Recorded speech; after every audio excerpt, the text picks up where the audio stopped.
Hello everyone, it's Katie here from Encoded Frequencies. Welcome. This is a little video to say thank you so much for 10,000 subscribers. So cool. Over the last year, I've been creating content and overcoming challenges to being seen and fear of persecution and wondering if people understand or like it, and it's really been a cool growth for me as a person to share so openly and dismantle and deconstruct layers of my own hermit modality to not be seen and to be small. And I've really grown so much as a person. So I hope that you've grown with me with the channelings of different beings and wisdoms that have come through whatever is being channeled at that time and the frequencies. As a gift, I'm doing 50% off all of my courses that are on my website. So if there's something that you've been looking at joining or participating, there's a 48-hour sale, 2-day sale on that. So I hope you can take advantage of Lightworkers or whatever you want to activate within you. And this is a video just about things that I've been seeing recently and how to activate and move through the layers and pockets of density that you're probably traversing at this time, and owning no matter what your light working gift is, no matter what type of way that you use your power, whether you don't know how you're going to use it or you're already using it, just a affirmation that you're on the right path and that you're doing the right thing. Yesterday I channeled a really cool and interesting journey into kind of like a new earth realm, connecting with different divine feminine frequencies and energies, where we essentially bathe in codes of regeneration and renewal and anchoring. And at the end of the journey, there's a really beautiful section where there is so much energy that wants to be anchored in through the channel and physical vessel of our body. And I wanted to talk about comments that I read on the channel and make people feel like they are seen and validated for their multidimensional power. So I feel like with this channel, obviously a lot of what I say is visual, and I want people to feel empowered that not every light worker is here to see people for sessions or do this or create a monumental this or that. A lot of people are here as grid keepers, as beings who are to anchor the light, as transmuters for the density of Gaia, as transmuters for ancestral crap that has accumulated over eons of time, right? So many generations of misuse and mistreating happening from men to woman, from race to race, from culture to culture, right? So I want to say that this is an accelerated time for individual growth and collective growth, and you might be clearing at this time energies and expressions and emotions that maybe literally don't have anything to do with you. So if you're feeling like you're out here on the front line, purging every day, moving through a new trigger every day, and having physical sensations and releases through your body, I hope you enjoy this upcoming transmission, and I hope that you can feel seen and valued. And I want to say thank you for doing that, because I remember at the beginning of my awakening, maybe 5 years ago, every day I felt the density and the heaviness that was being purged from the collective unconscious. And I would walk around outside after throwing up or not sleeping all night or having an energy hangover, and people would just be on their merry way to work and doing what they do and living their life as if nothing was happening. And then COVID hit, and I was really glad that COVID hit, because everyone slowed down and stayed inside, and the world got a little less noisy in some respects. I also want to say that you might be an anchorer of the new codes. So no matter if your light language is through sound or mudras, maybe you're at the part of your journey where you're like, okay, I've quit my 3D job, or I am in the process of leaving my 3D job. I have no idea how this is going to be utilized, or it's going to work, or how it's going to help at all. And I just had a really interesting session that I wanted to share, where someone was a teacher in the industry for a while and they've left and they're moving to the next chapter of their life and wondering how they could possibly affect change. And what they showed me is, one, the reason they felt so stuck, and you might feel like this as well, is the process of entrainment. Being raised in a community, in a culture that appreciates and values everyone feeling bogged down together. Everyone, like, misery loves company, right? And not loving when people shine and rise and feel powerful and feel expansive. That the status quo is that life is hard and this is shit and it's not going to get better and this is what it is. So I want to acknowledge and honor that you're working against not only your soul's development and your quantum field of the aspects of your inherent lessons that you've brought through from other dimensions. You're also working with the literal environmental formation and energetic constructs of your hometown. And I see a lot of people in America, and I love working with Americans because it's such an interesting whirlpool of so many vast energies.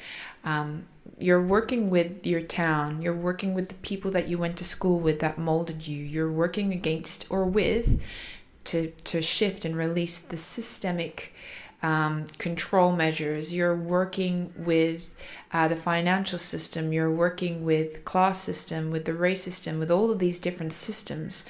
So I want to say, like, as you are awakening and you want to accelerate your gifts, honoring that there are layers that are being deconstructed of yourself, and some of it quite literally didn't have anything to do with you, but you were born into it. So you are working through layers that are kind of unseen.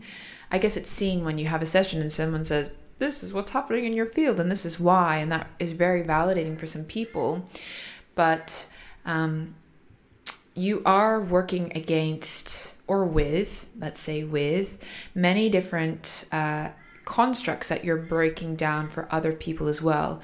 And what they showed me was a field of flowers and sunflowers that all had their face turned down, looking towards the dirt, looking into the shadow, not looking at each other. And her light was like the sunflower that came up and started to take from the sun and started to raise her head to recognize there is more, to recognize there is a higher light, a higher purpose, there is unity, there is connection.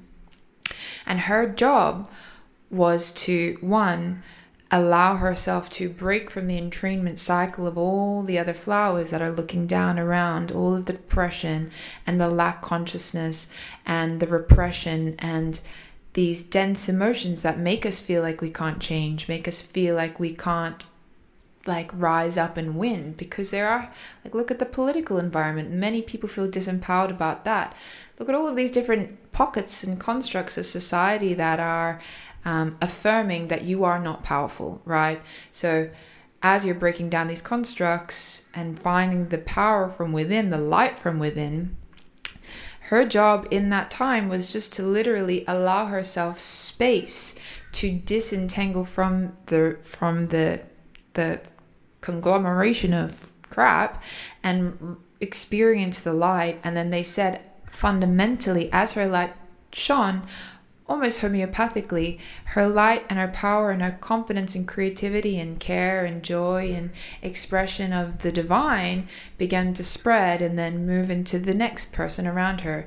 And that flower inevitably woke up and looked to the light and started to take it in for itself, to drink it in for themselves by the pure act of that one being fully themselves in their expression, in their walk, in their the way they exude themselves from the planet. So what I want to say is, you are totally enough to be, and this is what I used to do all the time. I remember waking up, or in the stages of waking up, when I physically woke up in the morning, I'd be like, okay, I don't know what I'm here to do, but I walked to the top of the mountain, the highest mountain that I could find, this like grassy hill. And I remember all I would do is run light, and I would connect in through the gateway of the sun, into the great central sun, into the, now I'm realizing, just my family of light, any energy that I could channel. And I would run it through, and I would just learn to move it through my energy system, breaking down, disintegrating, moving through my body. And I would say, use this light that I conduct however it's meant to go. And I would visualize it going into the roots, going through the thing, going into the water, wherever it was meant to be taken, and affirming the truth, affirming the reality of what is actually happening. Because they were showing me thoughts are so incredibly powerful to, if you can be entrained to lower stagnant limitation, you can also be entrained and lift up. And this is a process of physics, the act of one vibration causing another vibration, the stronger dominant one entrains and lifts up, so they meet at the same wavelength, the same level. Coupled fields, you can start to positively shift and affect the other beings and energies around you. And this is like a tidal wave of light. So we're all beings strategically placed all around. So if you are a grid keeper or an anchorer or someone awakening on your path, you're able to take pride in knowing that that really, really, really, truly does affect people that you'll never meet, and systems that you'll never be a part of, because of the potency and conviction of the energy that you're carrying. So that's something that I wanted to share, of just people who are like, I don't know what I'm doing with my light language. I don't know what I'm doing with my energy. I don't know how I'm meant to use it. Doesn't matter. Just use it every day. Use it in dance, use it in song, use it as an expression of the divine, and the resonance of the magnitude of your light when it is in the I am conviction state, the power, the passion, the presence with it, will emanate and is affecting everything around the grid and the web of light. So 1, you're doing good. And 2, I want to say that if you're going through like a tumultuous time and everything's being raised up to the surface, something interesting that I saw in a client session, and I remember moving through this as well for myself in the healing journey. Well, I remember being super broken one night, and I lived with a therapist at the time. My roommate was she was a psychoanalytic therapist, and I was seeing some clients. I was doing energy work, but I was still super broken. And I remember one night writing all of the experiences that I had ever had in this human life on a piece of paper, because I remember saying to her, I don't know why I'm so broken. I don't know why I can't get through this. And I didn't have any family around or friends to kind of move through this. And I remember writing down, I went through this. I almost got kidnapped in Colombia. I got held up at gunpoint. I had a drug addiction, right?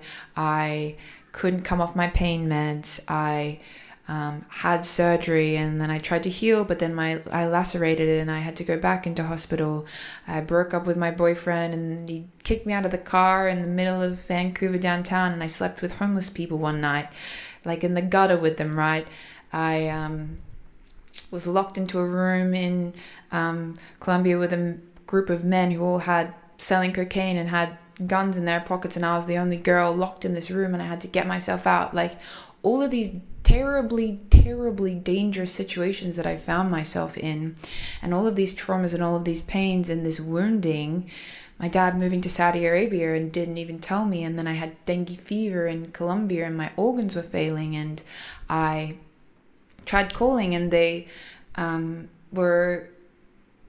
moved, and I called his receptionist, and they were like, you can't have his number. Like, I couldn't get through to him, and I was like, I'm dying, like my organs are like failing. And just all this rejection energy and abandonment and neglect and not feeling accepted, right? I just wrote a whole list out, and I remember saying to her, what am I meant to do with this? Am I meant to just, and they explained it perfectly in my session today. They showed me, for this person, imagine like, you know how you cut out a piece of paper and you cut out a man and his arms and his legs, and he's like a man like this, and then you cut him out and then you open it out and there's all these men. They showed me like all of the past versions of yourself that have been hurt and wounded and abandoned. Imagine lots of different people standing in a row like dominoes, and their shadow is there and their pain is there, their pain body is there. All of these versions, I remember asking, do I just throw them in the bin, walk away and never look back? Is that what healing is? Because I remember just desperately wanting to be my powerful self, desperately wanting to be over the numbness and the pain and the hurt, right? And I remember she said, no, you got to go back and you got to pick them all up and you got to take them with you and you got to love them and nurse them back to full health, or something like this. And I remember being gutted because I had so perfectly cut up all these versions of myself and threw them in the bin. I was like, this version of you, Katie Jane, she sucked. Let's never do that again. This version of you was so destructive. Let's put her in the bin. Naughty corner, bad, not good. This version of you, oh, what a psycho, right? All of these ways that I just like literally cut myself up, and I just tried to delete everything that I ever was so I could just be born anew. And it doesn't work. It didn't work like that. So in the session that I had with the client today, they said what you're moving through is all of these domino effects and all of these versions. And as you're starting to form the fully embodied self, all of these parts that you couldn't feel before and all of these pain bodies and all of these energies, you're starting to look back toward and own them and hold them and feel what you weren't able to feel, and take on board the parts of you that you rejected, and the hurt, and the inner 14-year-old self, the 17-year-old self, the 2-year-old self, right? So you're reclaiming all of these parts that were unconsciously cut up. I don't know if you cut them up. I cut them up and said bye, but however you repressed it, right? They often use the analogy of the rooms in the body of the house, 16 rooms, and they're all taking up space and they're all dismembered, right, from the family. What you're moving through now is, as you reach more extended states of consciousness and begin to touch the light and feel the energy of your higher self, feel the power of who you really are, embody the love and wisdom of the masters and just higher consciousness energy as a regenerative force through your life, what you're also having more space for is yourself, is your hurt, is your pain. So if you feel like you're on your path and you're like, whoa, I'm having these really elated states of consciousness in higher dimensional realms with Jesus. Maybe you've had an out-of-body experience listening to this channel or other activations, right? And you're going to different realms and you're like, I like this. I want more of this. I want to have it all the time. I want to live there. Unfortunately, you don't get to fully go there because there are these tethers. It's almost like a body being lifted up, but there's these ropes and these chains and these heavy bricks, and it's like, hey, what about this? What about this? What about this? So what they're showing me is each version is dissolving and collapsing into itself whilst the clearing up process takes space, whilst the transmuting and the reintegrating and the understanding and the repolarizing happens. And what the effect is you don't feel so hollow anymore. The pain turns into wisdom, and the wisdom becomes re-embodied as an aspect that you moved through, that you got to live through, that you got to own. When you own, hey, I feel angry because you hurt me, and you get to express that. Maybe you can't express it to the person that really hurt you. I sat my dad down once, and we were in India, and we were in this like carriage on this really nice train, the Golden Triangle Express. I don't remember what it was called. And I remember being like, today's the day, because we didn't talk for like 5 years. So I was like, today's the day that I'm going to say how you made me feel. And I was super nervous. And I was like, I can't keep going on. I feel like I'm lying to myself to pretend that we have any type of connection after you hurt me so poorly. Like, my mom died and no one ever mentioned her again, right? No one was ever like, hey, that's really sad that your mom died. So I remember saying to him, okay, you made me feel this, and this is how you made me feel. And he started to butt in, right? And started to attack and say this isn't that and this is that. And I've lived through that my whole life. So I was like, no, no. And then I ended up like letting everything out. I was like, I deserve to be heard. I deserve this, right? And I got really emotional because I couldn't hold it all in, because I've been holding it in for like the last 21 years of my life, right? And the actual act of expressing my hurt and my pain was so cathartic. I could feel the energies leaving. I could feel myself allowing the space that I deserve to be heard and to be seen and validated, even at the expense that person might not accept me or will reject me or deny or disown my reality. I still said it anyway. And that was so incredibly healing. And I remember coming out of it and the whole train had cleared out and no one else was in the carriages and they'd all gone back to their rooms, because it was probably so intense. And it was intense. And I'm proud of my dad for even being able to sit through that, because they're very hurtful things that I had to share. But what I'm trying to say is, as you're moving through this process and you want to become lighter and you want to become more expansive in your powerful self, that's when you're able to be your own ally and go back and re-witness and feel and defend and stand up for the parts of you that didn't get the chance to feel that at that time. And that's a huge mission for me with Encoded Frequencies, is allowing people to touch the pain, touch the pockets of trauma and abuse and neglect and hurt that are deeply stored within, through sound, through energy, merging spirit into the physicality and the energetics of the system to decrystallize the pain so it's not so harsh and not so raw, and you can own it and hold it, and then you can allow it to be transmuted into something more pure, into understanding. Oh, I understand that I chose this relationship with my father so I could feel the embodiment of my own self-respect and confidence, right?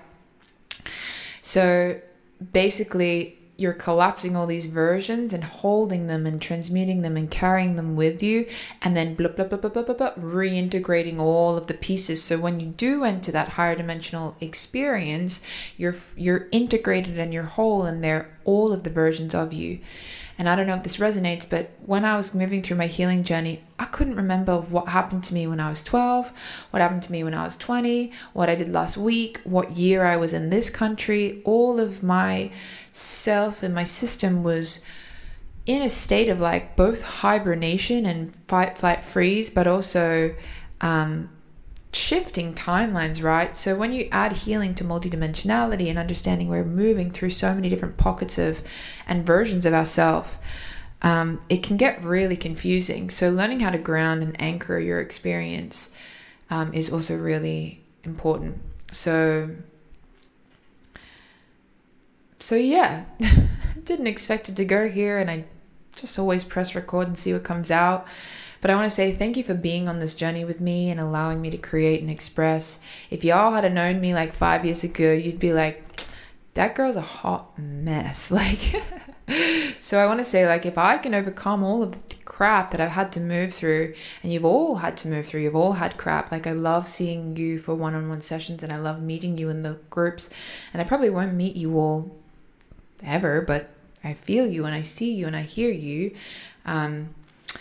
And I do hope to come to America, maybe not next year, but the year after, and do a tour and run this, because I feel confident at what I can do and what I can create. And I love to create for you and with you. So thank you so much to everyone who is subscribed. And I can't wait it's only been a year. I can't wait to see what else comes out, what causes, what creations, what channelings, and what activations we can all co-create together and hold and embody as a unified beings of higher dimensional love and care and unity consciousness for a new world, a new earth. You might want to check out this transmission in the next video, because I feel like this one was a bit long. So go and do the activation. And yeah, sending you all my love.